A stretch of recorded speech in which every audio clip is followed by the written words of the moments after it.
Okay, so it's 5:55 on the 29th, which I feel excited, even though it's always like, I don't really want to get excited, but I feel excited still. Feels like maybe something really will happen. And maybe it may not be as big as it seems because it's going to affect different people in different ways. But, I don't know, it still seems exciting. And then, and I'm going out to fill out my water today. I called the closest grocery store yesterday because in Spokane, Albertsons has a water exchange program, which is ridiculous. You know, like when they started doing the propane exchange program, well, now they do the water exchange program. So you take your empty water jug in there and you buy a full one.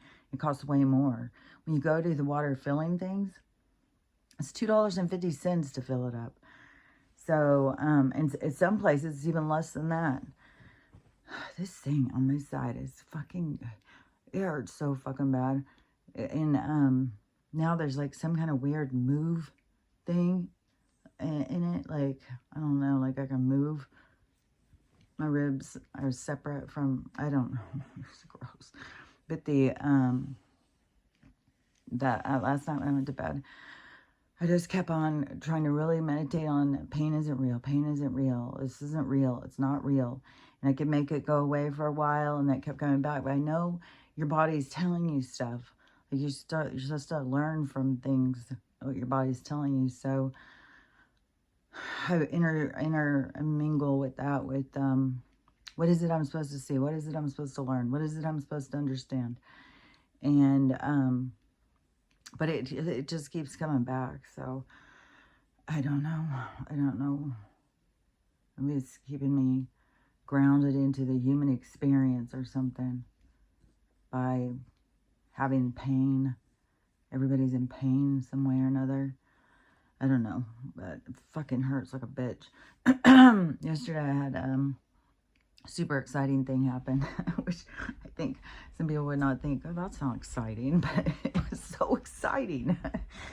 So the trash collection got set up, and I was expecting they were dropping the can off on Wednesday because that's the trash day is Wednesday. And so my sister-in-law said they're going to drop the can off on Wednesday, and that's going to be your trash day. And so I was like, damn it. And I kept on thinking, man, I've already got so much trash already. Fuck.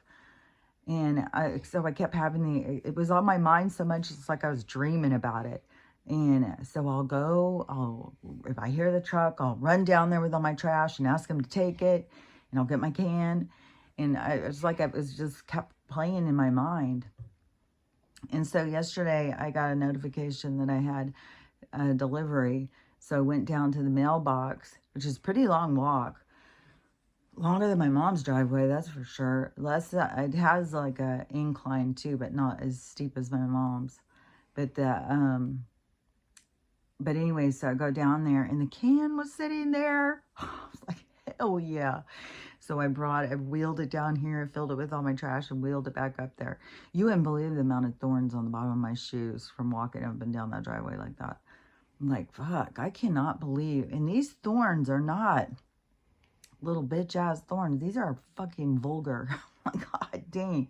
And when you're pulling them off your shoes, they poke you like, it's like a needle. But they're thick, and they hurt like a bitch, man. My hands are tore the fuck up. But they do seem to be getting a little less swollen. Like, even though they look still giant. They were so giant the other day. But they are feeling like, and they are moving a little bit better. They're not as stiff. But I'm still, whatever's going on, I'm still uncomfortable as fuck. And then this fucking injury, whatever I did to myself, which to me, this stuff seems to help the most. And of course, I'd have to be in Washington. I should have got some more of it before I left. But I had it for years and years and years, like, I don't know, 6 or 7 years or something. And what really was getting me pushed on it was my mom, because she had, it was when her jaw was hurting so bad. She couldn't find anything to help. So I brought her up my Dragon Balm. And I said, try this. You know, I use this on my neck before when my neck hurts really bad. So she starts using it and she's like, oh my God, this is the only thing that's helping. And so we went and bought her own. And now all her friends, as soon as they get an ache or pain, she's like, oh, you got to get this stuff. This is the best stuff. And hers isn't Dragon Balm. Hers is, but it's the same thing, CBD cream. And even one of her friends called me the other day. Your mom told me to get this. Where do I go? How do I get it? And all this stuff. So I'm telling them all how to maneuver the weed store. And in Washington, it's easy because you can just go online, make your order, which you get a discount if you do that. And then just go pick it up. You don't have to go in there and try and figure it out. And then go online and find the product ahead of time. So you know exactly what you're getting, even if you're going to go in the store. But if you want the extra discount and stuff, you buy it online. But anyways, it really has been helping the most when I put that on. And mine's like almost gone because I had let my mom use it for so long, so it's pretty empty. So I was like, dang, I need to get some more of this stuff because it really does do something in that area. Because I've put the biotin, I'm hot. I've put the biotin cream on. I've put the all these different things. Like, you got to so fucking watch what you say, man. I swear to God. It's like, I'm not trying to give medical advice. I'm just talking about my own injury and what I'm doing for my own self. And, but I've also got, what is it? Is it rosemary in olive oil? I mean, not olive oil, castor oil. Is something, and it's an oil. And I got that one because when your hands ache, it makes them feel, it helps with like arthritis or something. So I like that one. So I've also tried that. I've tried a bunch of different stuff. But anyways, that stuff works the best. And this incense, this one is my favorite. And it's also dragon. So dragon's blood. If you like incense, I don't normally like a lot of incense, but I love the smell of this stuff. And it really makes the room smell good. And yeah, and I know a lot of people like to do the smelly candles, but they're super unhealthy. Like, who knew? Who knew they would sell something that's so poisonous? Like, who would ever think? So, anyways, but in this, you get like 6 packages. I think there's like 18 in each package. You get like 6 of these in like $6 package. Fucking candles, $15, $25 for one damn candle.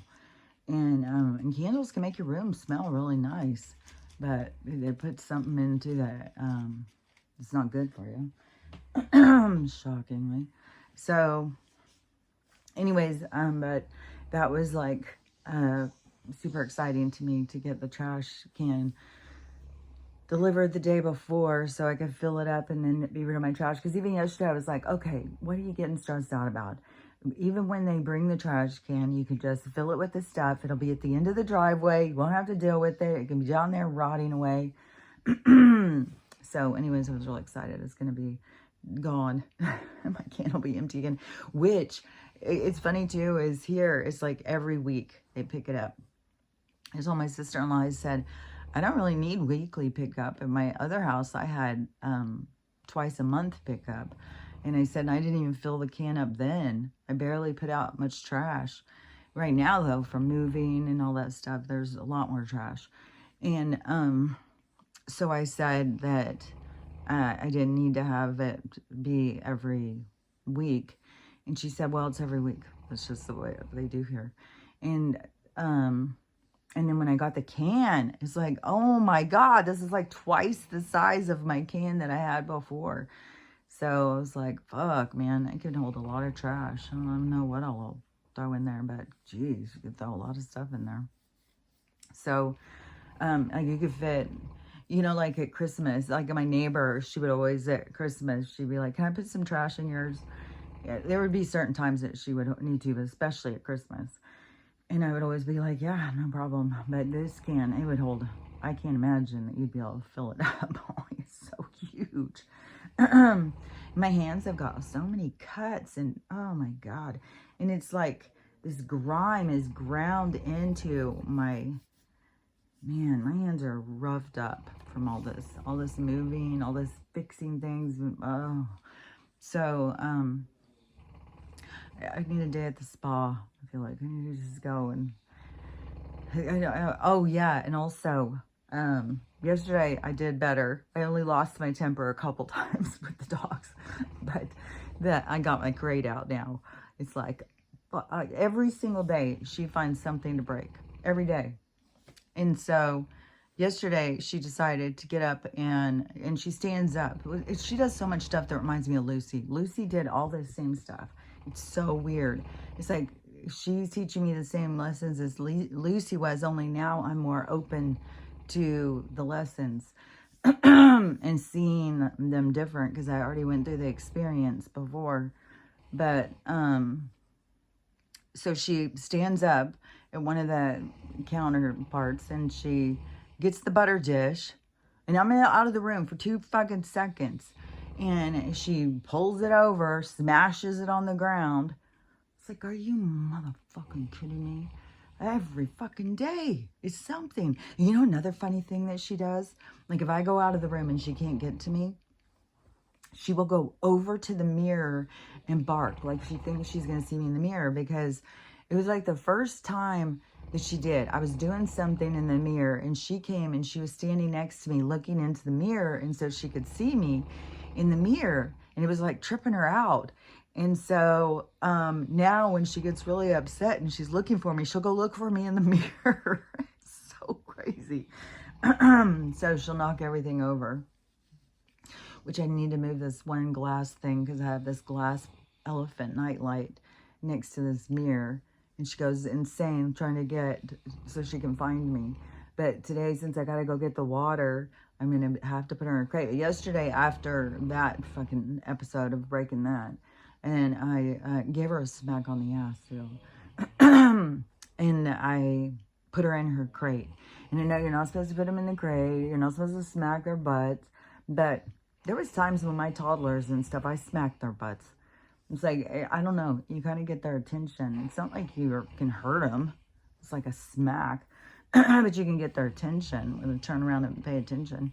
Get them off their thing. But you can also get like dog whistles, clickers. You got to be prepared. Like, I forgot how much work a puppy is. So and you're not supposed to put him in the crate for punishment or anything. But when I got the crate out and I made it, and I'm telling her, like, you're going to be spending time, and this is for you. And all this, like, just bitching my head off. And then, so I put her in it, but it wasn't like I was trying to put her in for punishment. I wanted to put her in it. It was kind of just like, when I got Stella's crates set up when she was a puppy, the door was always open. She would just go in it herself when she wanted, and it was all covered in nice little, her own little space, and she would go into it and just go and lay in it and like decompress or something. So so I fixed hers, you know, put a thing in it and put a thing over the top of it. And I was like, I gotta get her used to going in the crate, so when I leave, she doesn't go completely insane. But she was going insane. I left the room. She was going insane. Even though the other dogs stayed in there and they all just went dead ass silent. They'll just lay there like, oh my God, oh my God. Like, I don't even know. Fucking dogs are so funny. And so I left her in there, and then but I wanted to be able to go back and get her in a few minutes so she would see, like, she doesn't go in and out. Because today, when I go get water, I have to leave her in there. Oh my God, there's no telling what she would do. Jesus. She is completely, and she's so fucking big. Even on yesterday, like, they crowd the shit out of me on the bed. Like, I need a freaking whole room bed.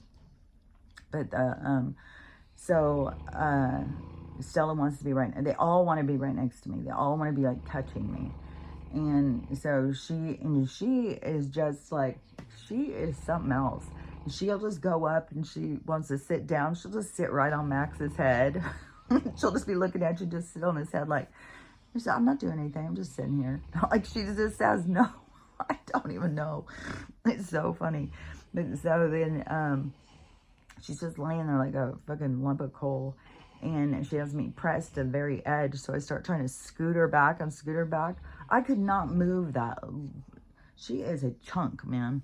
And she's not fat. She's got like a real slim, like, waistline, but she is solid. Like, she's like Stella. People are always so surprised when they see Stella. They're always just like, tell me over and over, man, I just can't believe how big she is. She's so big. She's so big. And I'm always like, yeah, I know. I tell people she's big, but people never, I really get it until they're around her. But she is, like, bulky. It's not like she's, and it's not like well, she wouldn't allow herself to be slim and trim. I don't even think she could get slim and trim. Like, she's just big and bulky. And it seems that Ruthie is the same. She's just really big and bulky. But that is also good for a guard dog. Because it's very intimidating to people. And last night, so we went to bed. Like, the dogs are doing this. They're all just sitting there snoozing away. And I was looking on TikTok, which is just, it's so obscene at this point with the ads. And all the people trying to sell you shit. So everybody's trying to sell you shit. And so, I was looking at that and I got sick of it. So I just laid it down, turned off the lights. Well, I plugged it in and then turned off the lights and stuff and laid down. And I think I must have dozed off for a minute. And then all of a sudden the dogs jump up and start barking. And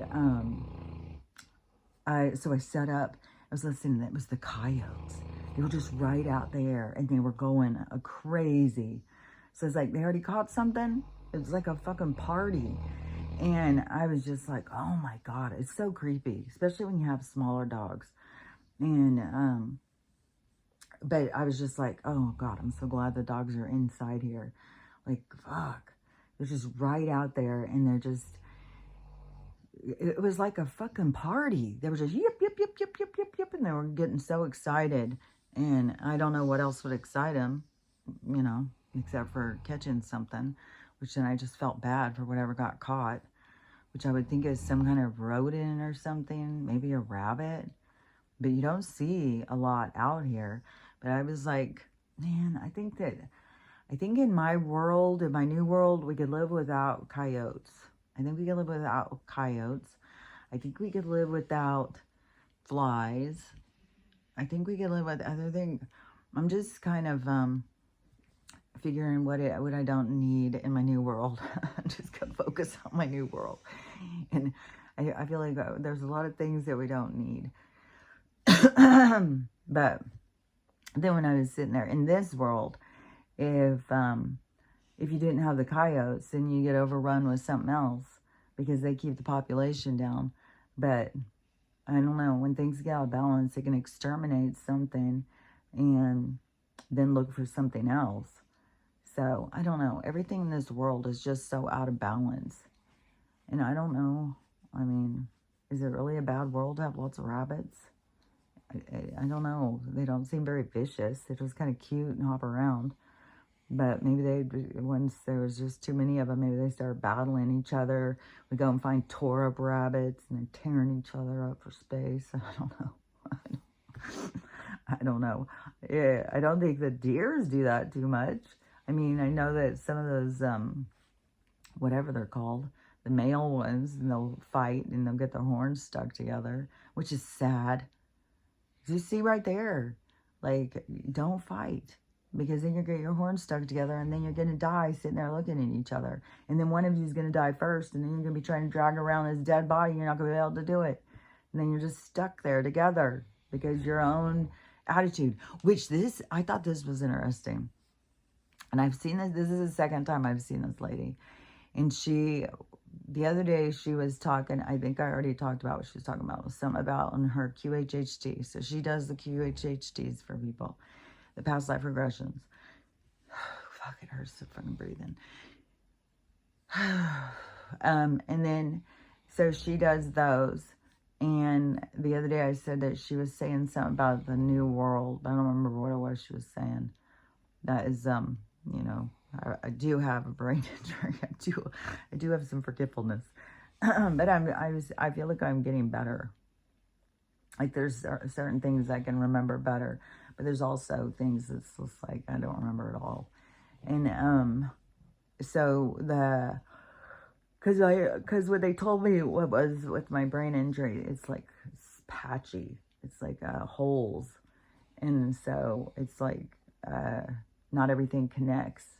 Some things just leave, and but I feel like there's improvement because I'm beginning to remember number sequences, which I couldn't remember before.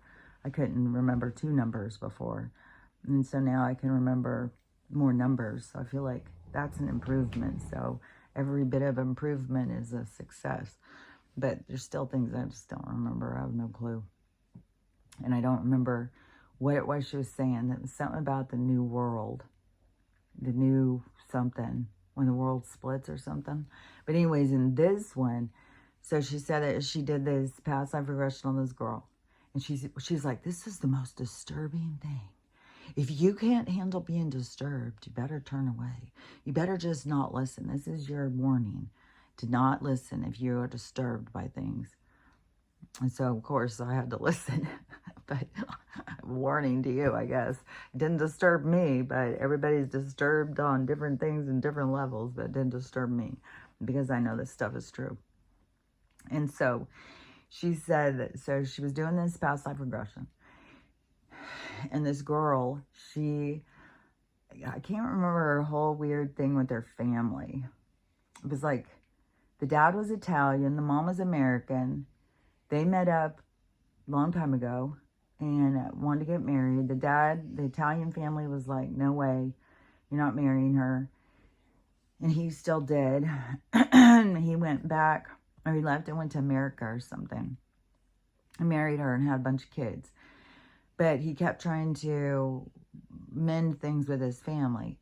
So he would take off and go back to Italy and stay for a couple months, but he would not take his family. They would just be left abandoned while he was trying to make up with his family. So he constantly was abandoning them. And this girl who was getting the past life regression, she carried a lot of these abandonment issues and that her dad had done. And I thought that she didn't make much reference to this, but I thought it stuck in my head that the part of the family being like, no, you can't be with her. For one thing, like the family to think they have a say. For another thing, not to acknowledge love. These are the things I'm talking about where people are all here to work through these certain things.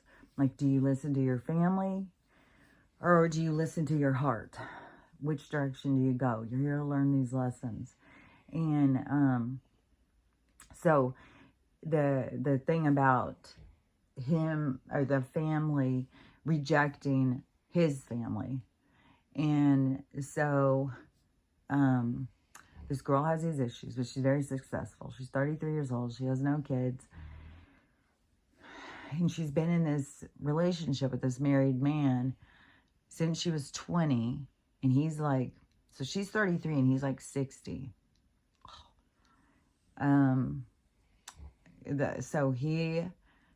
These age gaps like this, I don't find it. Like some of these rich old guys, they think, you know, like they're so successful because they've got some young, attractive girl. And to me, it's just like, it makes you look silly.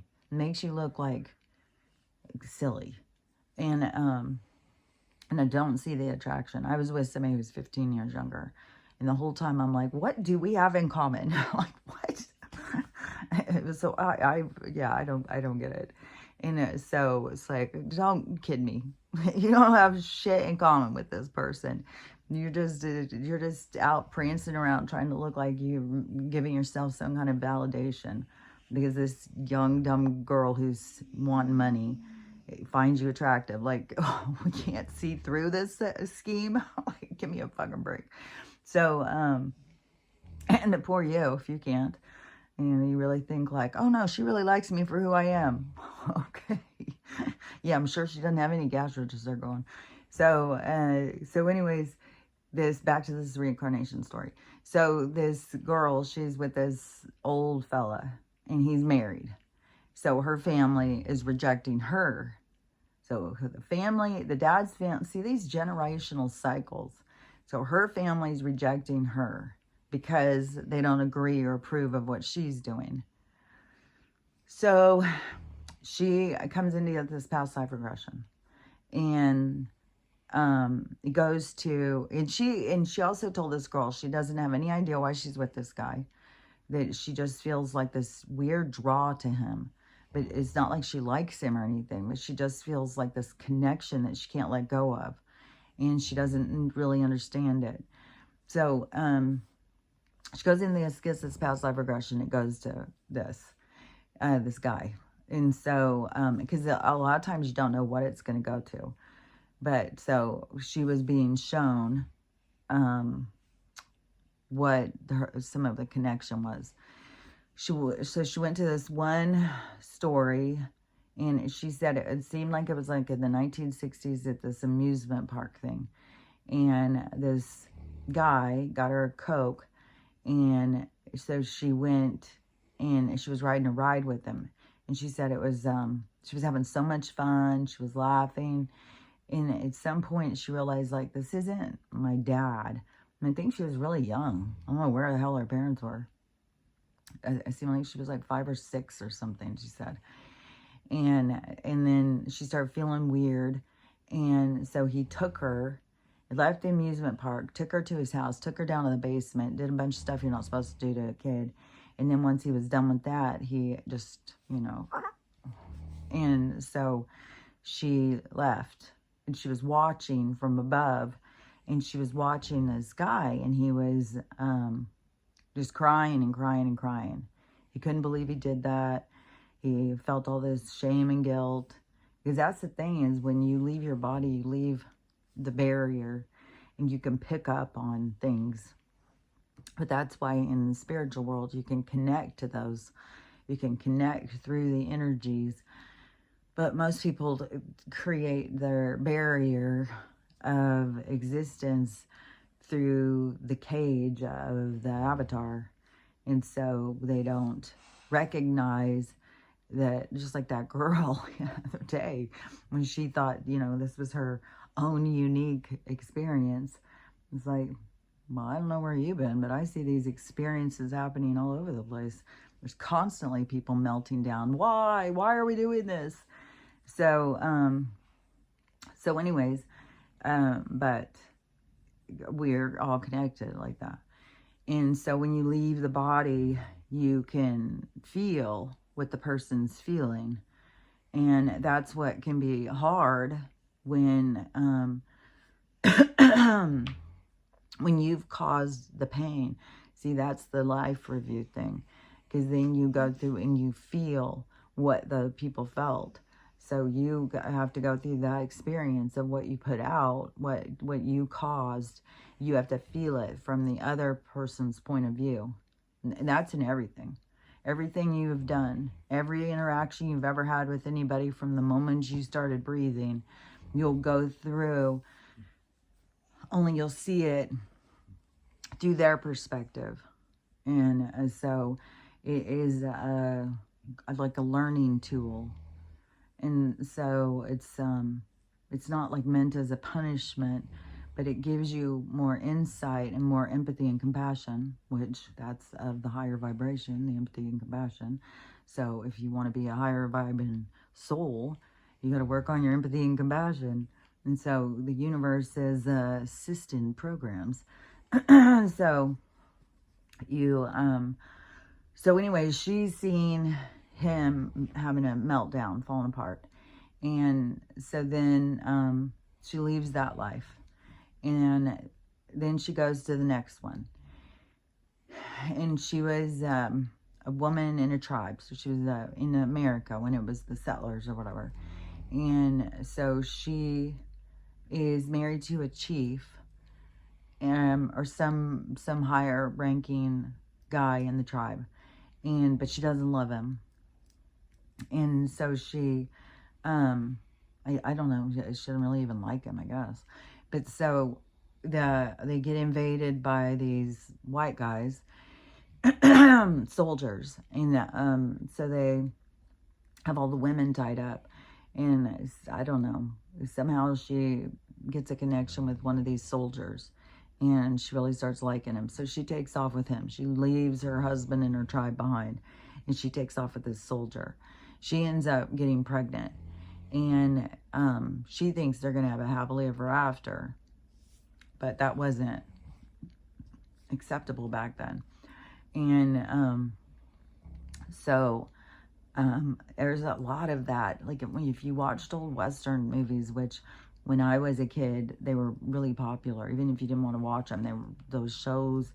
There was a bunch of shows. There was all sorts of stuff on. So I already knew that because it was shown so much as that was unacceptable. And they would say a lot of slurs. They'd talk really bad about, you know. So anyways, he told her, there's no way I'm going back and marrying a white woman. There's no way I'm bringing some squaw with me. And it's the kind of way they would be like dismissive and it's really condescending and hateful. And so he was like, no, you're not going with me, and I can't marry you, and we can't have a kid together, and I'm going to go live normal white person life. And so he threw her out to the garbage. And so she took off. I think she went back to her tribe, which they rejected her.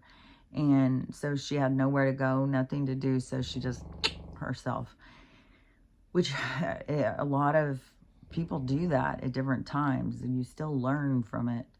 You know, you learn. And I kind of wonder too, when you go through that, if you weren't shown an example of how things could have worked out. Like, you could have kept going. You could have tried this. You could have done that. You could have, you know, like she could have gone and, you know, got her, like just what the settlers were doing. She could have went and did that. She could have went and got a cabin and raised her kid out there by herself. But it's weird because they set such a tone for so long. And especially in regards to women. Like, if you didn't have a man to protect you, you know, you were a lot of things. You were open target. You were like worthless. It was like a whole thing. And it was a lot of time. Not just that particular time. It was a lot of time throughout time where it was that you had to have a man. And so, anyway, she does herself in. And then she realizes that the guy who did her in before and the guy who rejected her is the guy who she's obsessed with right now, that she doesn't know why she's obsessed with him. But when she could see that, and she said also what she could see what in these things, that she could see all these different perspectives of things that she's going through right now. So she could see through all these different perspectives, the rejection, all this different stuff, she could see it more clearly because she could see it from the other people's perspective. And so she could have a better understanding of a lot of her situation. But that gave her clarity as the obsession and the control that she has with this guy, having this control over her. And so that gave her more clarity, gives her more power to be able to release that entanglement. See, that's an entanglement. This is the things I've been talking about. These entanglements that occur. And there's a whole bunch of people here. Tons and tons of people who are in these entanglements. And we're watching some of them play out. That's where people just start doing this person in. Bet your ass if you go through their different life review, their different life cycles, you would find this back and forth, back and forth. They did them in, and then they come back, they did them in. It just goes back and forth, back and forth, back and forth. And sometimes it can be that they did them in, and so then they did them in again because they knew they were going to do them in. And so it's just these deep entanglements where people are like, they don't even know why they feel this way because it's way deeper than what they're willing to look at. But when you see it and you get clarity, then that gives you more of the ability to release it. So I think that she felt like now she had the ability to more release the this hold that he had over her, because she could see, she could understand it more, and the depth to it, which is even more deep than these two lives. But because you have these soul partners that you come in and you play these things out over and over. And so, but when it's really toxic like that, see, it's like you need to see through it so you can release it. So you don't have this weird entanglement that you don't understand, and that you can release and let go. And so, so anyways, I thought that was so interesting, because I talked about this stuff a billion times. And this girl's thing played out and was showing it. And it was weird how the whatever they're called, the woman who was doing the session, that she was so like taken back by it, and so like, oh my God, you know, it's like, yeah, but that is what it's all about. Like, you don't just come in and just live these lives and it's just random. It's very set, and you have the same players all the time. It reminds me a lot of like these certain movie groups or whatever. Like, there's certain movies that certain people make, and they'll have the same players all the time. They're not playing the same people all the time, but they'll get the same actors that like it's like a group, just this group. I can't think of like a word to call it, but I know there is words. But so, and even back in when people were on the stage and they would be a certain group, I know it's called something, but, and they would travel around together, and they would go in and do shows, and they would all play different parts. That's what it reminds me of, like your soul group. It's like you travel around together and you go in and play all these different parts. Like, I think even if you aren't with them all the time, you're connected to them through your vibration. And so you always find your ways back to each other, no matter what. And, but in the group, it's, your connection's deeper, and you go in and you go through all these different storylines, and you all play different parts. And it's not just for the show, it's for the learning, because you learn through the experience, and you learn through the different perspectives, and you all work together in this learning technique, this learning groove or curve. And so it's not like, because there's people who are like, you know, I've heard lots of people say this kind of stuff, like that they don't even know this person or that person on a soul level. They've never been around them or anything. It's just like, I think you just don't remember. I don't think that you can be just interacting with other soul groups. They're in their own like reality. They're in their own vibration. Right now, we have this period of time where we're all kind of merging. And you see how chaotic it is. And we're all kind of merging into one another's experiences. But that is also what creates this like new separation. So I don't know if like soul groups are rearranging, and maybe that's a part of the cycles, that it is like, if you are like, say for instance, you started out in this one soul group and you all are going through all these different lessons. Well, some people are learning these things and other people aren't learning as quick, and they have to go through more of them. And so then there's where you move out and go towards your vibration, not just staying in there. So you can ascend out of that group and go into another group because of your vibration, because it's the vibration is the familiar.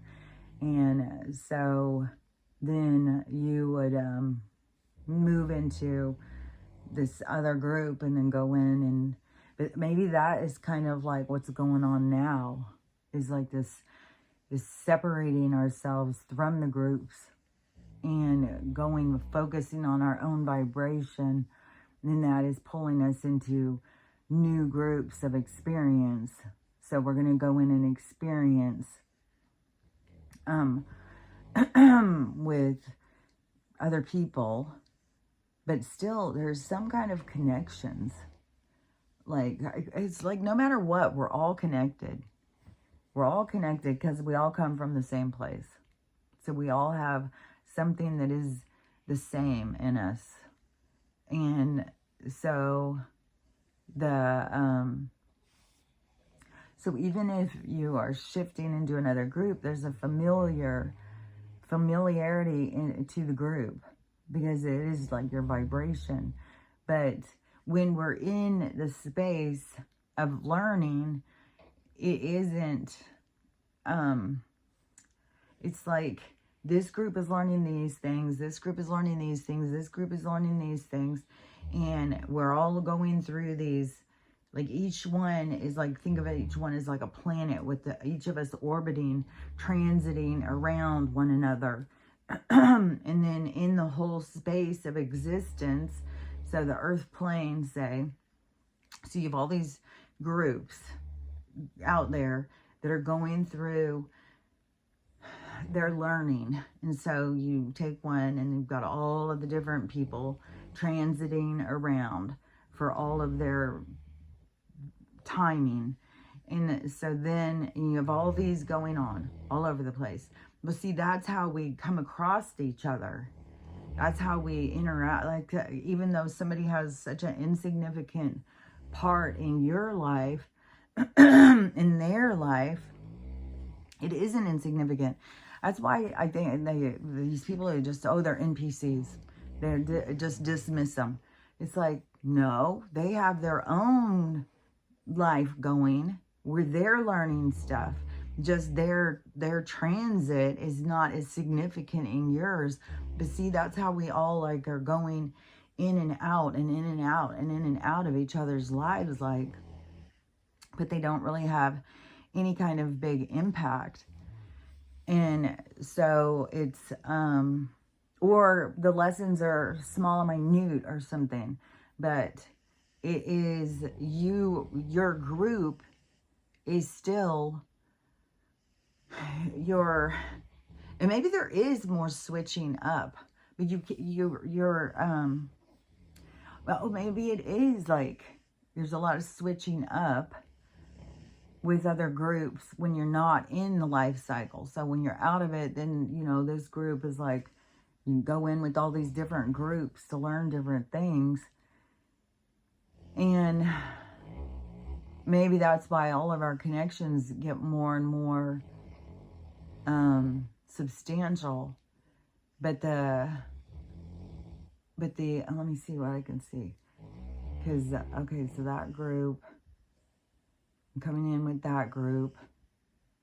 And then this other group, if it's based on more of like what the lessons are that you're trying to learn. So when you're outside of the game, then you go in, but it's not like when you're going around in the world that every single soul, but I swear we all know each other. But you still have these ones that come in, you know, they play your father, they play your mother, they play your sister, they play your brother, they play all these really significant parts to you. And you play those to them. But it could be that, you know, that the transit or whatever is way bigger.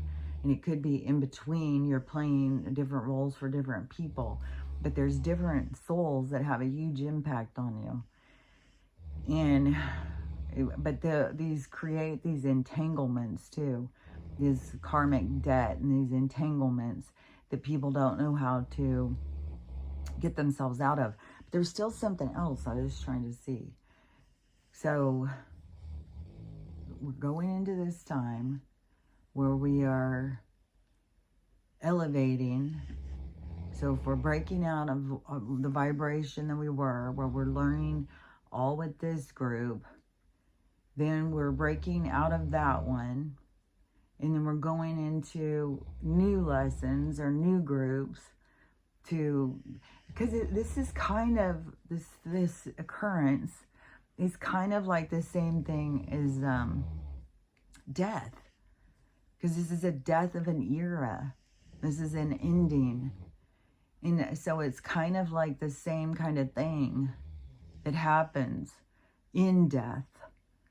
When we leave one group and we go and start the next life cycle. So, which, you know, not everybody goes right directly into. It's all different. Everybody's different. Because some don't go right directly back into the life cycle. Some have to go into the gray halls or purgatory or whatever. Some go and just go be dead for a while, or go live in the heavens for a while, or whatever, wherever their thing is, without having to go back into the low vibration. But some go right back into the lower vibration to continue. Maybe it's like they're right on the cusp of learning something or something, and so they go right back in. But see, like, if your whole group's not going in, it's not like it's going to hold you back, because you can go in with another group, but it's like we all know each other still. It can be like whatever that lesson has to do with, but we don't all go at the same pace. So you would go out, but okay, so then though you would, okay, so say you exceed, so you ascend in your learning, so you're going up in vibration. Say you're a soul who goes in and does a whole bunch, and you're constantly going. Anytime there's a time to go, you're going. And so you are ascending in your awareness, in your capability, you know, your being is becoming more pure, in that it isn't like it isn't like you would go and reach a point of purity and then just go sit up in the heavens and do a bunch of nothing. It is like, so then you will come back with another group, only you would be a part of the teaching. So you would be bringing in certain energies to that group. So even if you had bypassed that group, there would be certain energies you would be bringing in to their learning, so that you, it's like you would still have a purpose. It wouldn't be like, but that would also be things that you would have to overcome or override, like your ego, thinking that you're better than other people, thinking that you know more, thinking that you are, because it's like the snake needs a tail. Otherwise, what would it be? So it's not that we're supposed to all be in the same place. We're supposed to all be, that's the natural order of things. So it doesn't matter if you are the head or the tail, that both parts are just as significant. And so there isn't a time pressure. There isn't any pressure. And so if you are at the head and you think you see all, and you dismiss the tail, well, you need the tail to move. Just like there's a lot of people in the order of things that think like the dark needs to go. Well, without the dark, then we would cease to exist, because we would be in the great nothing. We would just be of the light. But what would give us anything? We would just be light. So we need the dark to give us an understanding, to give us order, to give us insight, to give us reflection. So it's not something that needs to just go away. We need the dark. And even though there's this push-pull between the dark and the light, but it is still, it's the movement of the universe, the push, the pull. is what moves the universe back and forth, back and forth. And that is what creates existence. So it needs this playing between the two. But it's weird because you want to get more in the gray to break free from the dark. But see, this is because we are breaking free from the dark. It's like there's a lot of beings that feel trapped in the dark, but it's like they've been lost in the dark. They got lost in the dark and didn't know how to find their way out. And so, and that's where there's a lot of souls that had gone through ascension, and then they come back in to shed the light to remind the people how to find their way out. So it's like everything works together. It's like being at the pool and somebody jumps in and they don't know how to swim, and somebody's there to throw the life preserver. So it's like they didn't realize how deep it was, and they jumped in, and then they couldn't feel the bottom, and they didn't know what to do, so they start flailing around with somebody on the side throws the life preserver in to save them. So it's like everything works together in order. When things don't work in order, it's because it's not meant to. Like if the person was meant to drown at that moment, then nobody would be there to throw in the thing, because it was meant to be. What's meant to be is meant to be. And you can't override what is meant to be, because it is these storylines, and they are like written. Everything is written. It's like written in the stars. And then, so that is,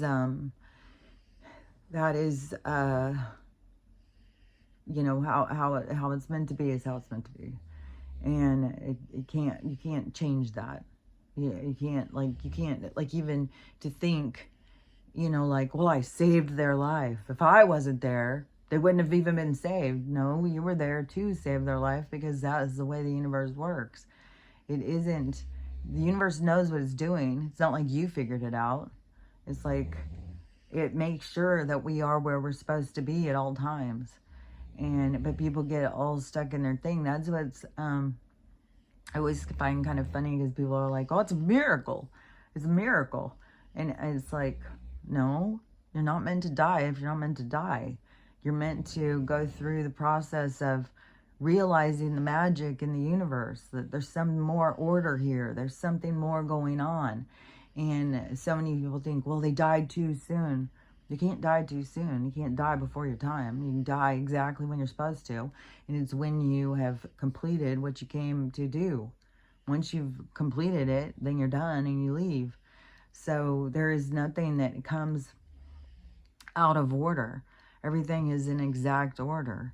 And so there's nothing that we need to, that's the part where we don't need to overthink it. We need to just give it the flow of life, because it's already set. It already knows what it's doing.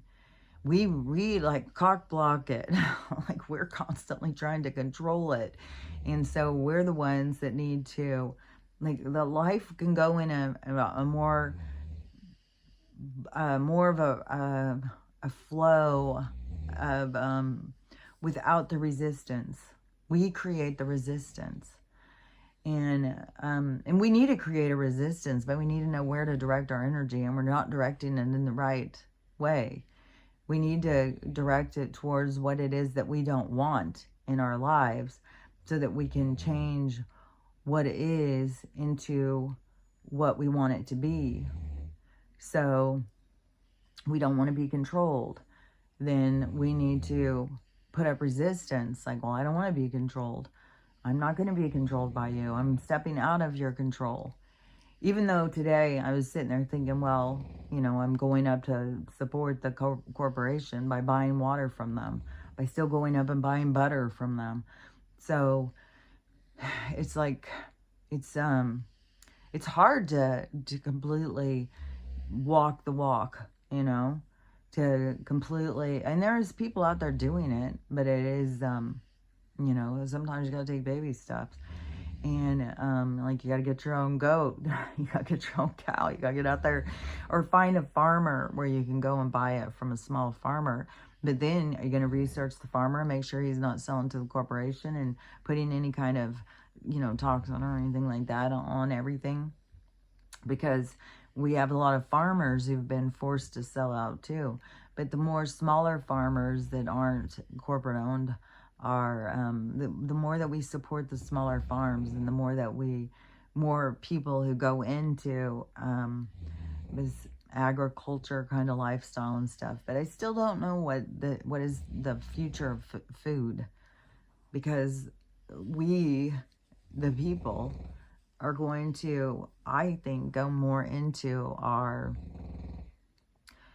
focus on our soul and not so focused on our avatar. What does my avatar need? Because that has all been something that they created, but we had to learn how to listen to ourselves.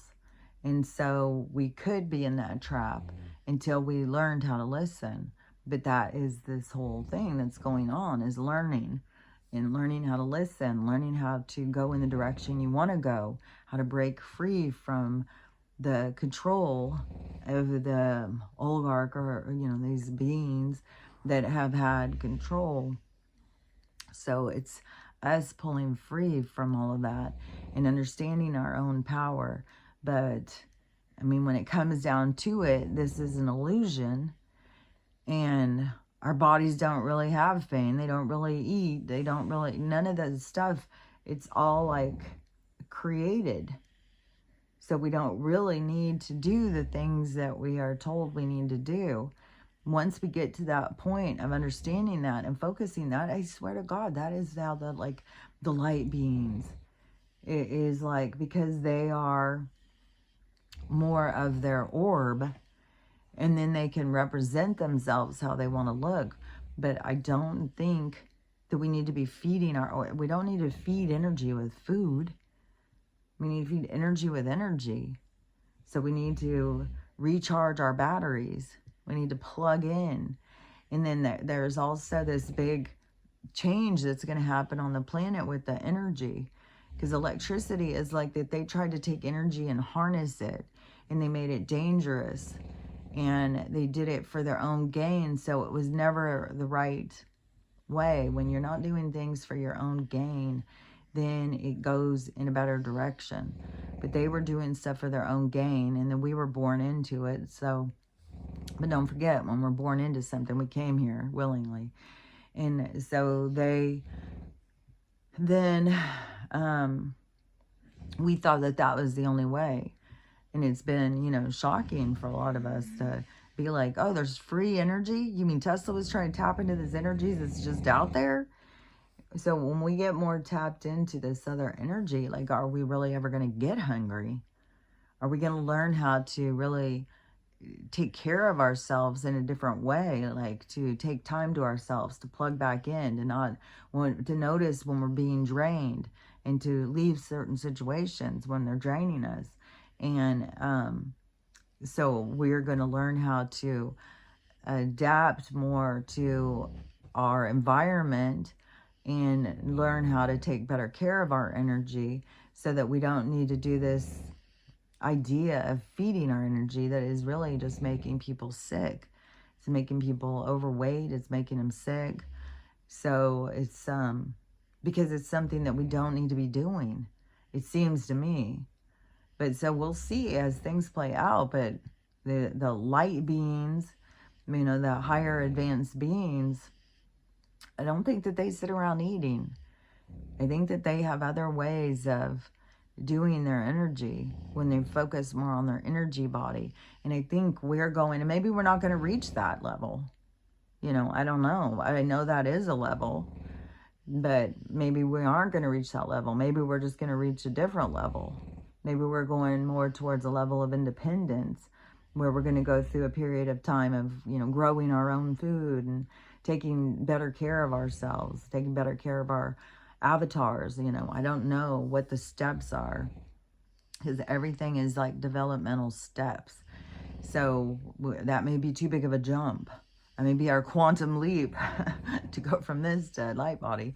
But it also may be that at the time of the Big Bang or whatever, this big change that's coming, where we all go into this separation of vibration and we go into where we're in alignment to experience, then maybe there will be some that will go into light body. Maybe there will, because it is almost like a death to me. It's not like an ending of something. And so it's the beginning of something new. But see, that's the thing, is we got to see how it all plays out. And I hope, like, I mean, it sounds horrible when it's like when you're saying, well, I hope it's coming soon, because it always sounds like, well, I hope it's coming soon, because then a whole bunch of people are going to die. That's not, you know, I mean, that's one thing, is when I kept on wanting things to go faster before, I kept on being shown, you know, like, well, don't these people all have the right to go through their experience? You're trying to rush through the experience for everybody else. God, that sounded creepy. God, some things creep me out. I don't know. It can be really windy out here. So it could have been the wind, but I get, you know, like, somebody come through the door out there and slam the door. But the dogs didn't make a kind of thing. I'm going to put bells out there on that door. I should just start locking it, but if I lock it and I forget to unlock it, then I'm locked out. And I don't want that to happen. So, I don't know. But it definitely, the wind out there rattles the doors and stuff. It can be really creepy. And it gets so windy. God, it was so windy yesterday when I was walking up the driveway and walking back and then walk back up and walk back down. It was like, oh my God, it was so windy. It was gusting. I was like, and then in the evening, the wind had died down and the lake was, or the river was just really peaceful, and the sun was setting, and it was just like, oh my God, it's so picturesque, it's so beautiful. And then other times you can go out and it's just like, oh my God, it smells like cow manure out here. And it's a full spectrum. It goes through all these different everything. So and then you go through the period of time like, oh my God, there's monsters out there that will eat your dog. So anyways, oh yeah, and another thing too, in the evening, I'm sure it's in the evening, and I don't know if these are coyotes, if it is a coyote or something, but like, you can't see shit out there. I'm telling you, it is black outside. And so that I'll be letting the dogs out to go potty before they go to bed, and it's pure as blackout. And then we have this one little motion light. So we have this little light that's on our little porch area. But we have more of the yard. Like when I look out in the yard, it's like I can't see them all the time. And I don't have a huge yard, but I have like a little dog yard, you know. So so I was standing there, and there was something out, like, so like the building's here, and then my apartment is on the back side of the building. And then we have a little fenced yard here. And then, so it goes way up to the road. And then it goes way over on this other side. And then, so you go over some, I don't know, 20 or 30 feet or something. Then you have a driveway.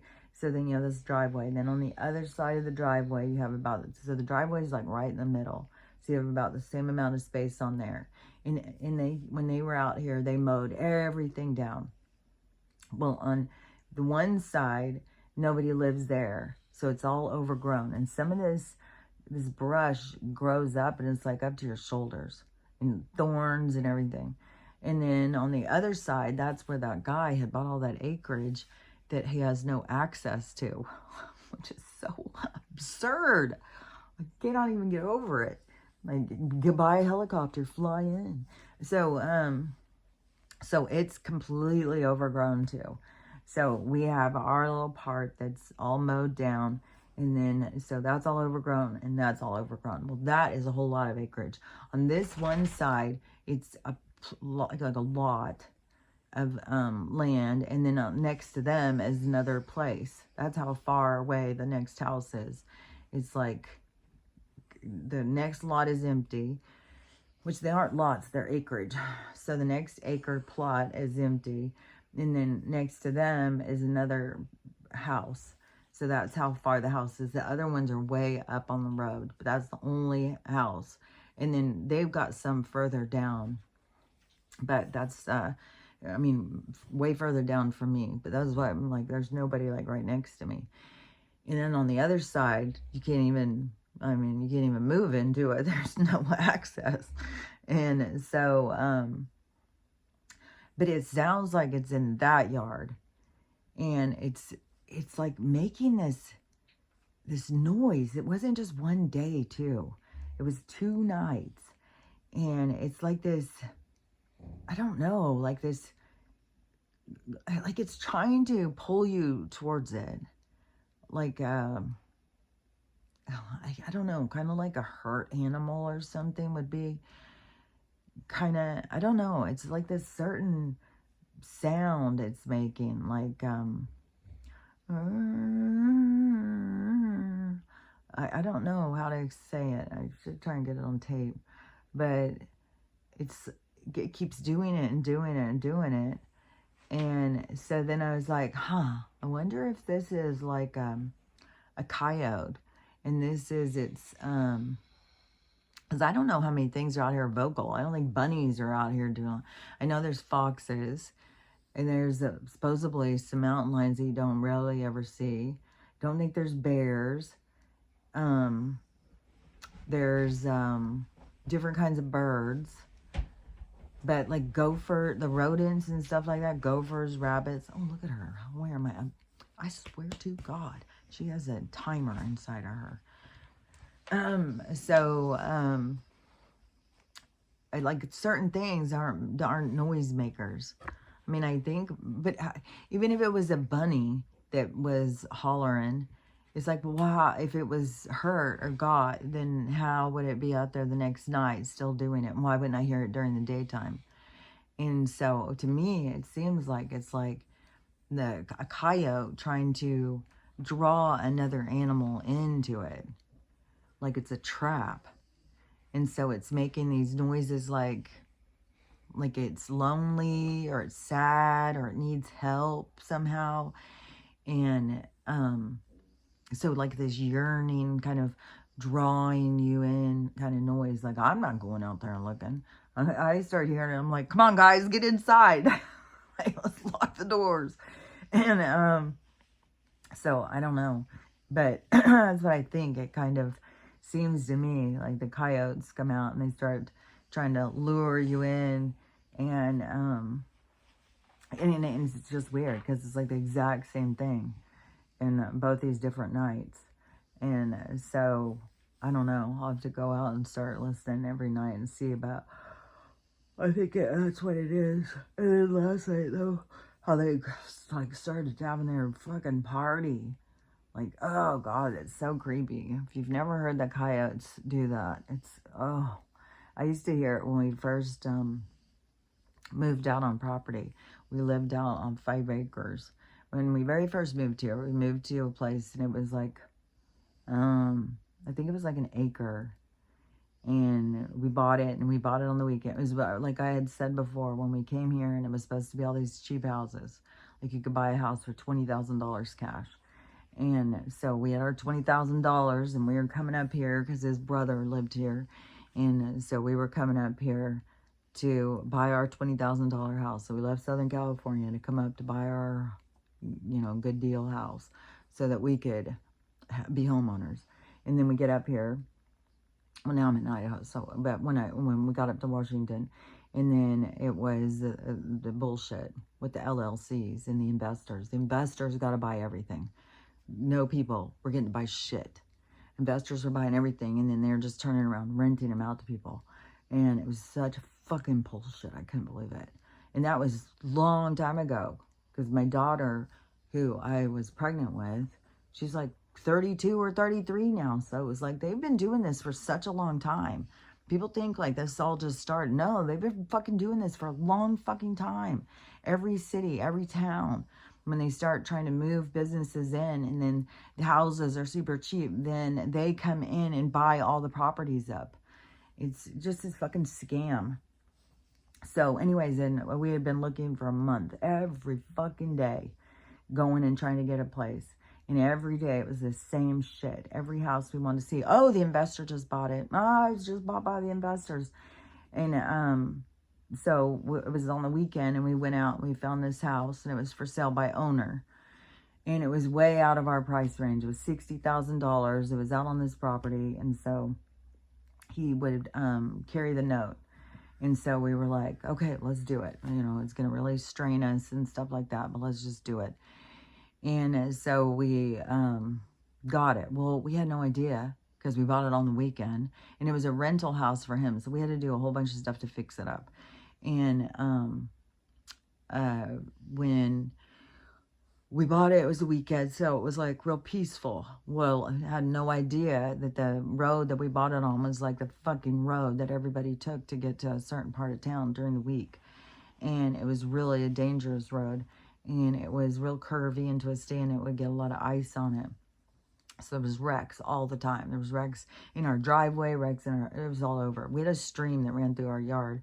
And then the bus would want us to go out, walk our kids across, and go across the street to meet the bus. And it's like, this is so fucking dangerous. Man, I was calling the news. I was, they did an article. I did an article in the newspaper. I was just like, this is bullshit, man. And so, and finally, then the county came out and said, because I was making such a ruckus, they came out and said, well, we're going to buy your house. We're redoing the road. We're going to buy your house. Well, they have been redoing the road now. It was like 30 years later. But my house was the first one, I think, that they bought. And it's because I was making such a scene online, or not online, in the newspaper and stuff. And so they bought our house in but they don't just buy it. They have to buy you a house that is similar to the house you have. So they can't take they can't give you less than what you've already got.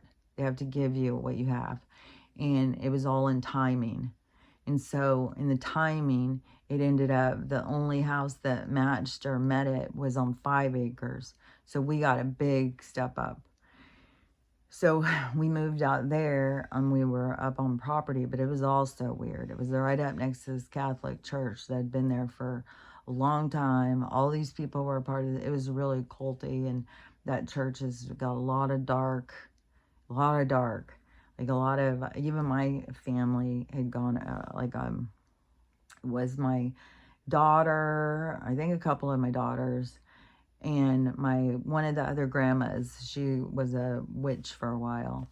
And so she was with them, my son-in-law, his brother, like there was a whole group of them that went up there to do some kind of a seance or something. I don't know if she was with them at this time, the grandma, but she would go and do these things with them. So anyways, they were up there, and there's a lot of cemeteries and stuff up there.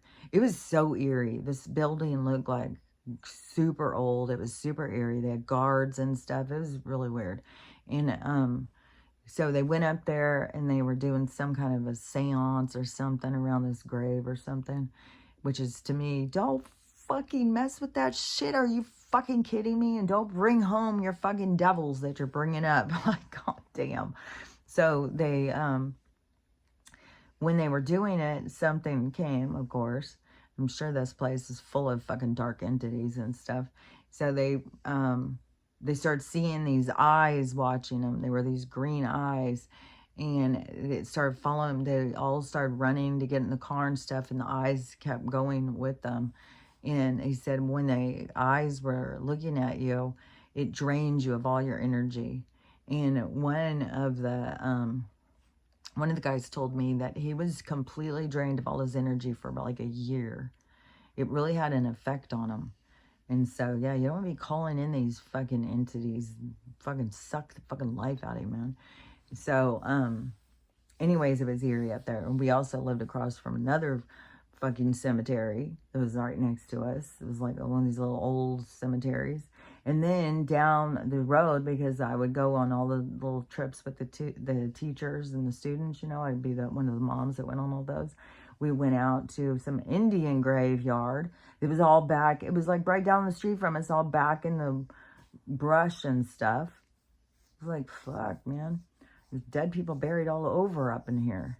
And, which there's a lot of energies and stuff. There's a lot of energy of what, you know, what all happened around here.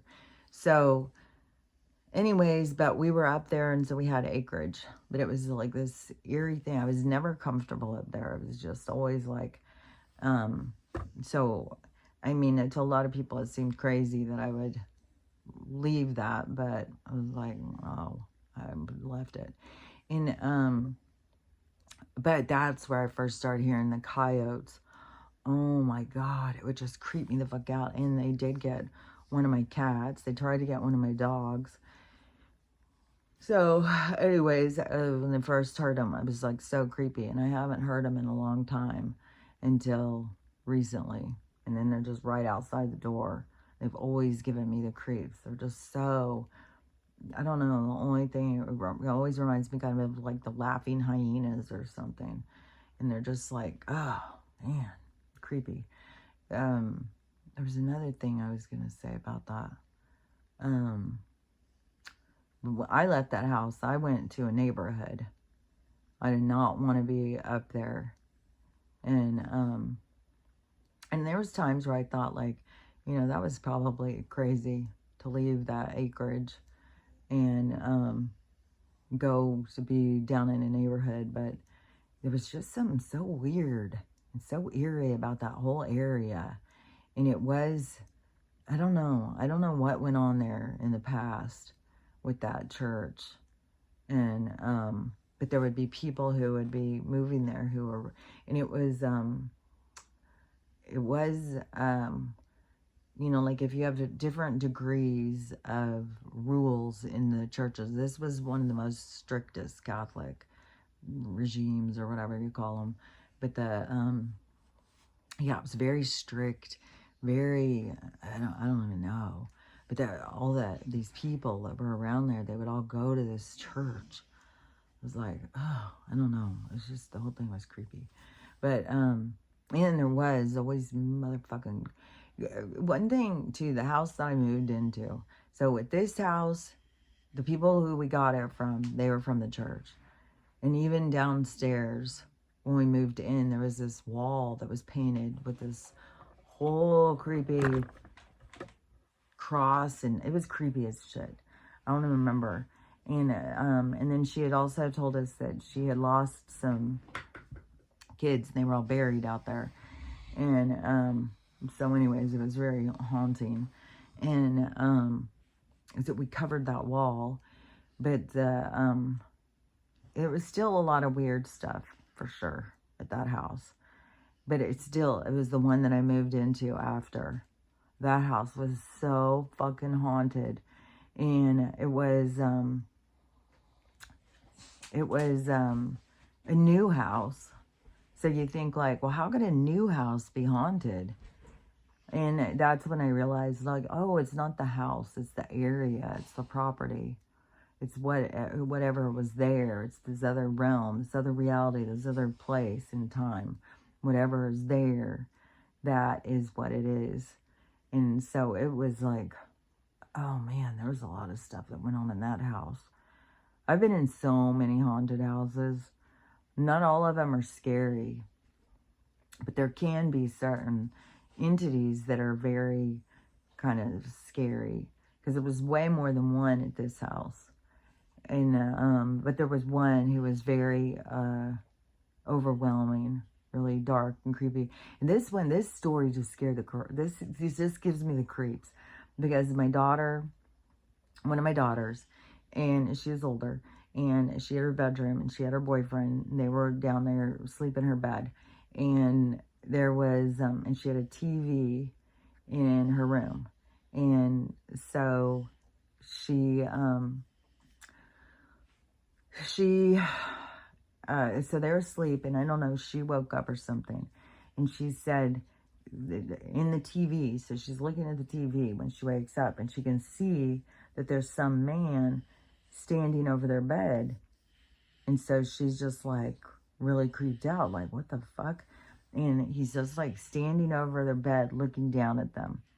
And she could tell me exactly what it looked like very scary, creepy looking old man. And like a long creepy hair or something. I don't remember, but I remember how creepy she described him.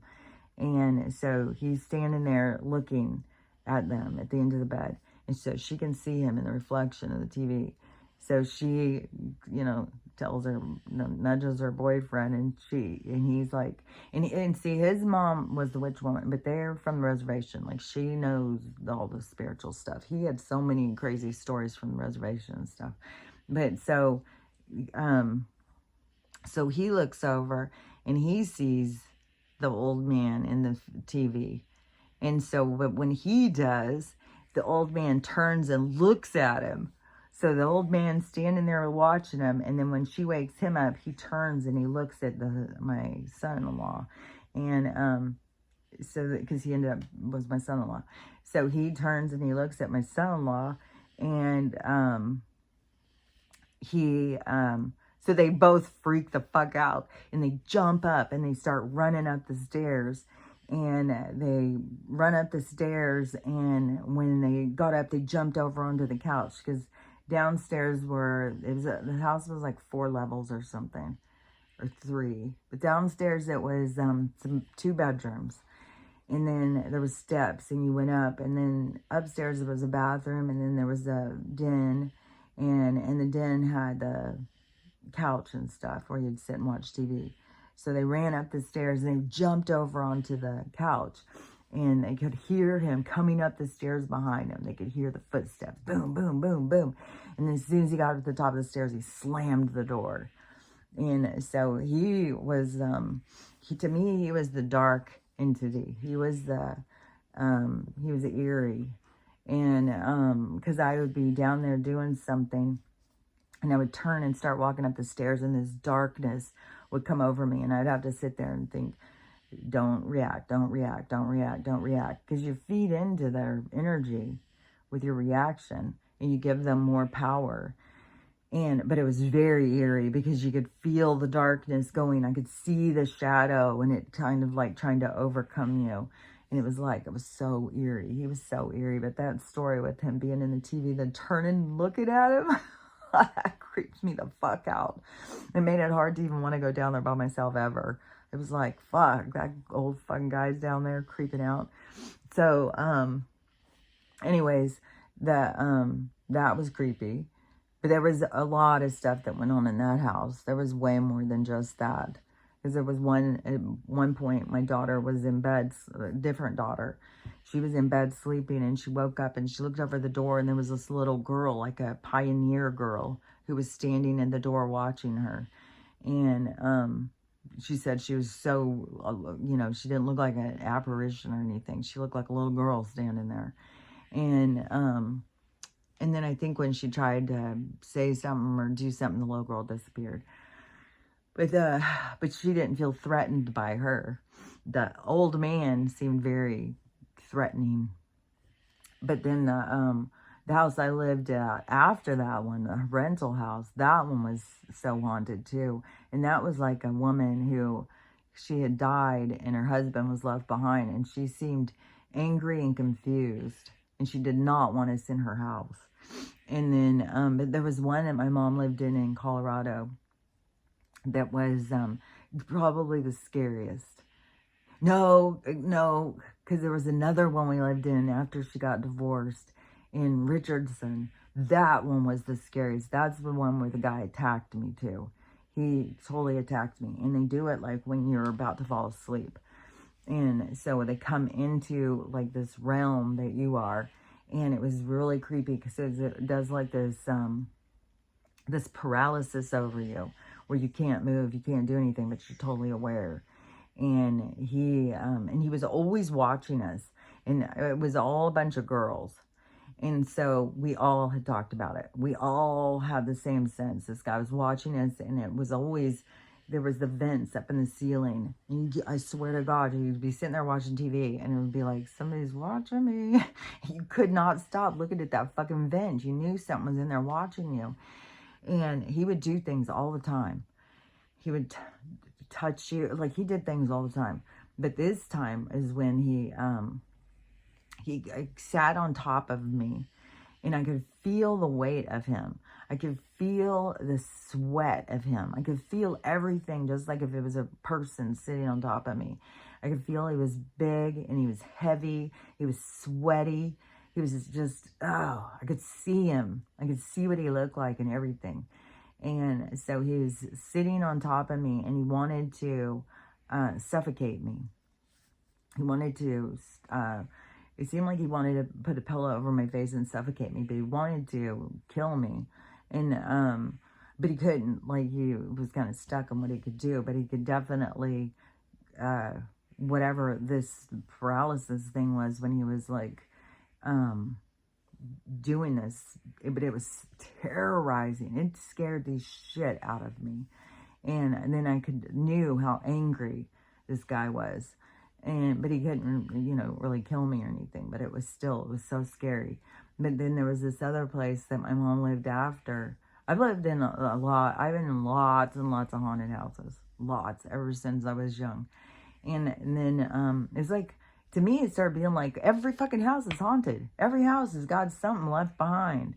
And people just have no awareness. When things happen, they're just like, oh, that's just nothing. Oh, I just set it over there. Oh, I forgot where I put it. It's like... No, there's shit going on all around us all the time. In this one, though, it was this really, really old farmhouse. And it was in Colorado. And and it had this downstairs. And downstairs, they had a bunch of bedrooms in the laundry room. But when you looked, so when you're on the main floor and you looked down the stairs, it just was this, they were extra wide stairs. And it was so dark. It was so dark and eerie, and every time I'd look down there, it was like I could see all these beings sitting there just looking back up. Oh, God, it still creeps me the fuck out. And she told me to go down and get something one day out of the laundry room. I was just there visiting. So I was like, fuck. So I go down there, and you had to go through this, like, hall into this other little, like, I felt like I was getting closed off in here to get to this fucking laundry room, and this was like right behind me, and it was closing me in and closing me in. It was, oh God, it was the most horrible feeling. And it was like, once I got down there, I turned around and ran back out. I was like, oh my God, I gotta get the fuck away from this. And then also, that was the same house as where I spent the night, and it was like sleeping in this like room, like a parlor or something. And it had and I could hear this old music playing. But there was no music. But you could hear this old music playing. It was, that place was eerie. There was a lot of haunted things in that house. And it's so weird how some people don't have any awareness of the haunting. And they just go about life just living in the house. Like, oh, it's nothing. It's like, God damn. This house is creepy as fuck. So, God, that one was creepy either. But then the first one where I lived, where I was aware of the ghosts, was the one where the guy killed himself in the house. And he, that one wasn't scary at all, even though people would come, because that's also back when you had maids and stuff. Somebody would come and clean your house for you, which to me, it sounds like, oh, this hierarchy or something. But no, that gave all these women their own power to run their own business. They could go out, make cash money, and do it. And the government steps in and fucks all that up. There was tons of women, like, that's how they made their money. They went and cleaned other people's houses, and they got cash for it, and went, it was a good living for a lot of people. There's lots of women who did it. So, but, they come in and they make it, like, to make them, like, these are business women. And then they start making it like, they're just maids. And then they start maid services. They start all this, like, there was so many things the government stepped in to make it where people couldn't just go out and make cash and work under the table and run their own business and stuff. The government just stuck their nose in every fucking thing. But back then, there was a lot of women who did it. And so, and we had to have a lot of different ones because they would be there during the daytime and they would be alone because we'd all be at school. My mom would be doing whatever she was doing. And so sometimes, you know, like they'd be in there cleaning and she'd go shopping. And then they would think she'd come home and they'd go looking for her because they could hear all this noise and hear somebody walking around and they could never find anything. And so they would get really scared and creeped out and they would be like, hell no, I'm not working here. And they would leave. But being in the house with the guy, he wasn't ever scary, but you would hear him all the time. He would be in the kitchen. He would be rattling around in the pans. He'd walk up and down the stairs. He'd walk up and down the hallway. He would, especially if you went into his composer room, his soundproof room, because he was a pianist, composer or something. And when you were in there, you could really feel him.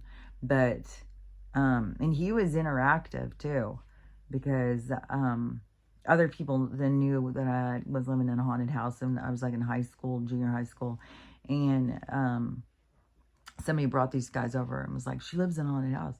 And they're like, yeah, right. And I was like, it is haunted. And they're like, yeah, right. Because nobody believed in ghosts. Nobody believed in aliens. Nobody believed in shit. It's so stupid. And so, so I said, ghost, turn off the lights. And the lights went out. And so they were like, they took off. They were like, they're so scared of ghosts and stuff like that. But there's really nothing to be scared of. Because even the ones that are angry are kind of, they can't really do anything.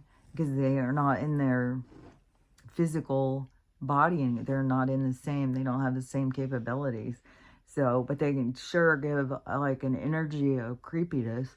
They can sure make you feel eerie and stuff, but there's definitely some angry ones around. Like that, even in that rental house, that woman, she was angry.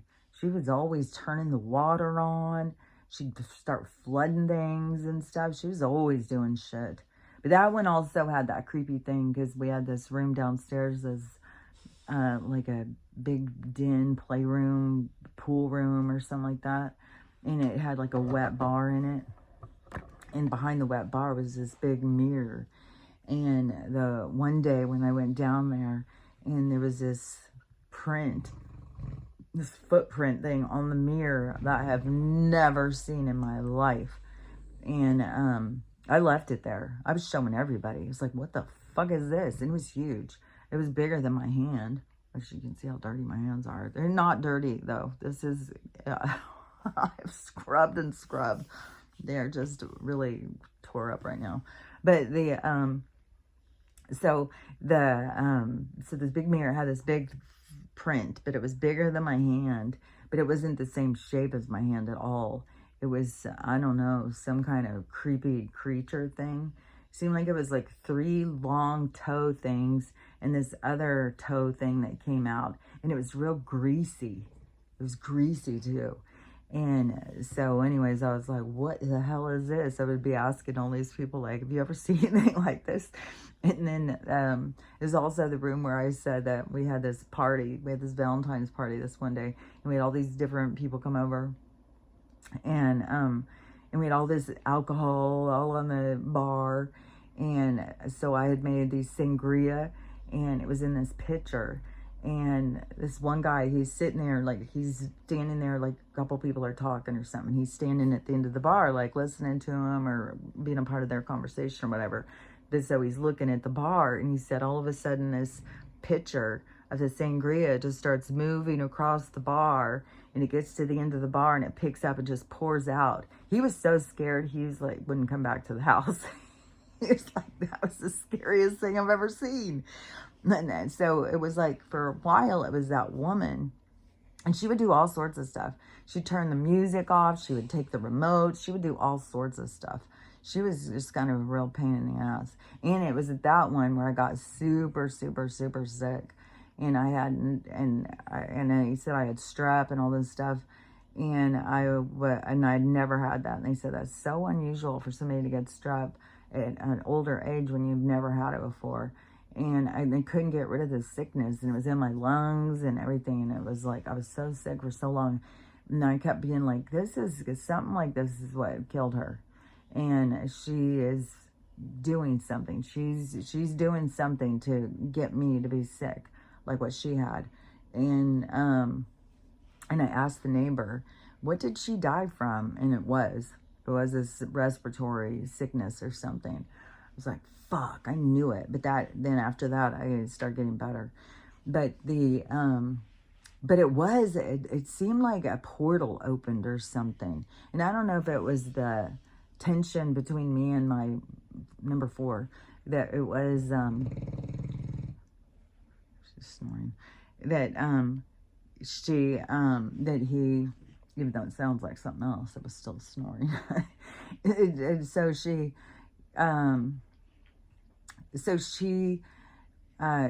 so with the tension of him and I don't know if we opened more of that energy and then her being there and stuff, but it seemed like, and then for that mirror, it seemed like, I don't know, like things were coming through the mirror. It seemed like more things. It was so creepy. I was glad when we left that place. And then the people who bought it, because then they didn't rent it anymore, they sold it. And these rich people bought it, and they re-fixed it all and stuff, and they don't live there all the time. Their kids live in it or something when they are traveling with so their nannies take their kids to live in it or something. And I always just wonder, like, you know, if they have awareness of the spirits and like what's going on with it now.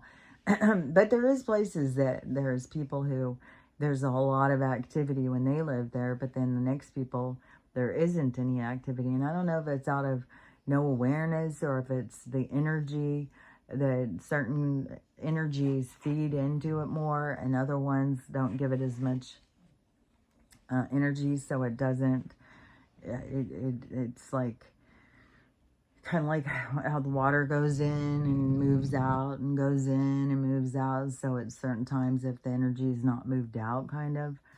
So I don't know. But anyways, that's just me going off on a bunch of haunting stories, which I've told before, I know. But geez, we've been doing this for years. I'm going to be repeating stories at certain times, that's for sure. It's so crazy when I realize, like, fuck, man, I've been doing this for years. It's so weird too, is when I very first started doing it, I thought, oh my gosh, I'm so late. Like, everything's going to change so quick. And, you know, I'm so late. Now here we are still talking about it years and years later. So I started this January 2021. And now it's about to be January 2026. It's like, dang, man. So, anyways, but yeah, I'm going to repeat some stories, I'm sure, over and over, but it's kind of hard not to. I mean, it's my life, it's my stories. So, gosh, everything hurts on me. Now this, I don't know what the fuck I did. So anyways, oh, but I did want to show my teeth today. I'll show my hair Saturday, but it's moving slow. But yesterday I was looking at my teeth and I was like, oh my gosh, does it look like it's starting to be enamel now? Does it look like it's starting to be white? So, if it is starting to fill in with the enamel, there may always be like a divot. So, I don't know. It does seem like, seems like there's a big improvement. It's still sensitive though, still sensitive. And this has been going on for, we're almost, I think, at a year for this. I remember it was somewhere around before Thanksgiving. So I think it was around somewhere at the end of October, November is when it broke. And so, and it didn't just break a little, it broke in half. So, and now it's like, look at that. So it does take a while. Well, for me, I don't know. Everybody's different. I guess it depends on how big your break is and how short you are on minerals. Like what your body what you're capable of. So anyways, that's what I got to say about it. That's what I got to say today. And we'll see what today brings. I know it's going to bring me some more water. I'm going to go out in a while. And, well, yesterday it was like in the 20s in the morning. The 20s and the 30s. And I was like, everything's frozen. It was frozen for a long time. So I'm thinking, well, I'm not going to go if it's frozen. I'll wait until it thaws out some. And then this morning I went and looked. It was 40 degrees and then it was going down. So it was like 40 degrees at 4 in the morning, and then it was going to go down to 38, 37. And then it was going to go back to 38. I think it was going to go to 36, then go back to 38. So I was like, what in the world? Why wouldn't it be going up? Why is it going up and then go down and then go back up? I don't know. Everything seems weird to me. So that is so anyways, I'm going to go out and we'll see, like, where, you know, if the Atlas is going to show up this morning, if there's going to be, who knows what's going to go. But I would assume that whatever is going to go is, even if it's not some big, fantastic thing, that it's still going to be an energy that is going to create more tension, more chaos, more people awakening, more people questioning things. And so everything is just going to keep being crazy until something splits it all apart. But everything that you have that is driving you crazy is all stuff that you can work on and try and understand at a deeper level. Like, we really got to get focused more from our heart center, our orb, our soul, and stop living through this avatar. Because, I mean, you can love your avatar. You should love your avatar. But you shouldn't be running the show. So we should be running the show from our soul. So anyways, we'll see what the day brings us, and we'll talk about it tomorrow. But until then, just remember that you can't go wrong working on yourself. And I don't know how you could go wrong by learning how to love yourself, learning how to love everybody else, and learning how to have the day you want to have. It seems like it's a good idea to me. So anyways, we'll see what happens. Oh, high frequency is coming in. So we'll see what happens, and we'll talk about it tomorrow. Bye.